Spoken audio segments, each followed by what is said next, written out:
alçado à categoria de um direito fundamental. Esse direito fundamental implica em reconhecer que deve ser observado uma razoável duração do processo para aqueles que estejam nesta situação.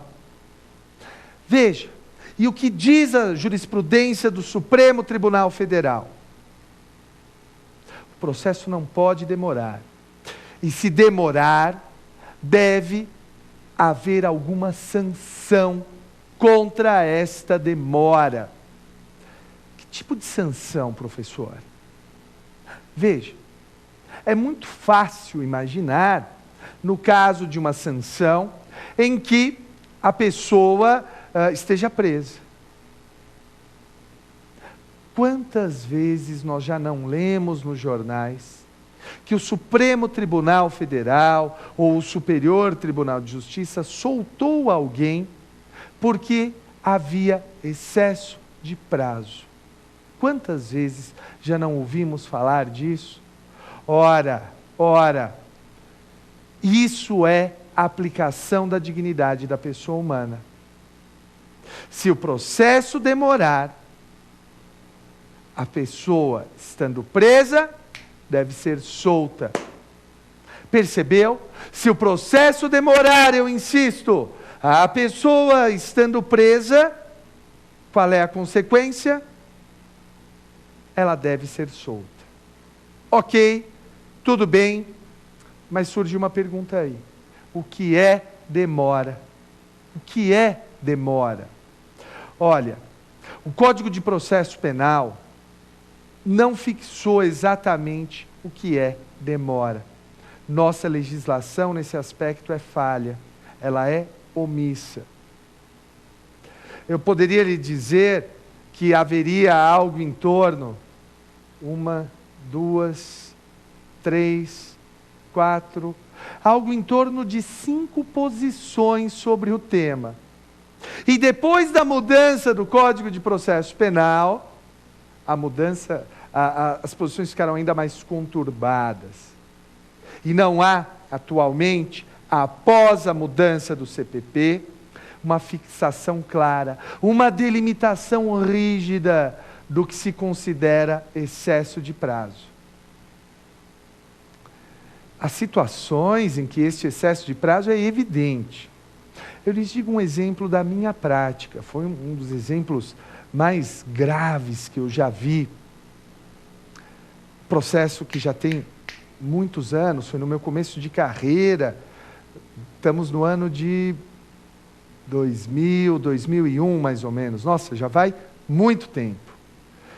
Eu encontrei uma situação em que uma moça estava presa há 8 anos, algo em torno disso, sem julgamento pelo tribunal do júri. Veja, você concorda que ficar 8 anos sem julgamento não dá? 8 anos sem julgamento é coisa demais. Por que eu estou lhe dando esse exemplo? Porque nós conseguimos dizer claramente há situações em que é evidente o abuso. Mas há situações em que esse abuso ainda não se manifestou claramente.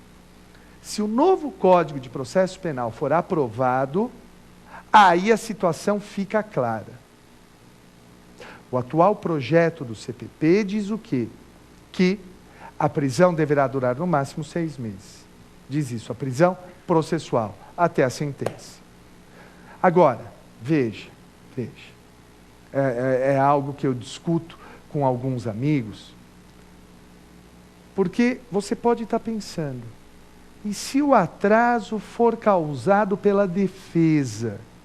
Ora, se o atraso for causado pela defesa, então, neste caso, não há excesso de prazo, porque senão seria muito fácil. Nós causamos o atraso e garantimos a liberdade do nosso cliente. Tudo bem? Mas vamos pensar um pouquinho. Você reparou que eu falei naquele que está preso? O processo demorar para aquele que está preso tem uma sanção? E se ele estiver solto? Madeira. Como assim? Se o cara está solto, será que há alguma sanção para ele? Ou em benefício dele? Você pode estar fazendo o seguinte raciocínio. Ora, Madeira, se o sujeito está solto, tanto melhor para ele. Porque o processo vai demorar e ele quer mais é que demore. Não necessariamente.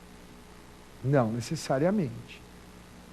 Eu tive algumas situações em que o réu estava sendo julgado com outro, que estava causando atraso no processo, tumulto.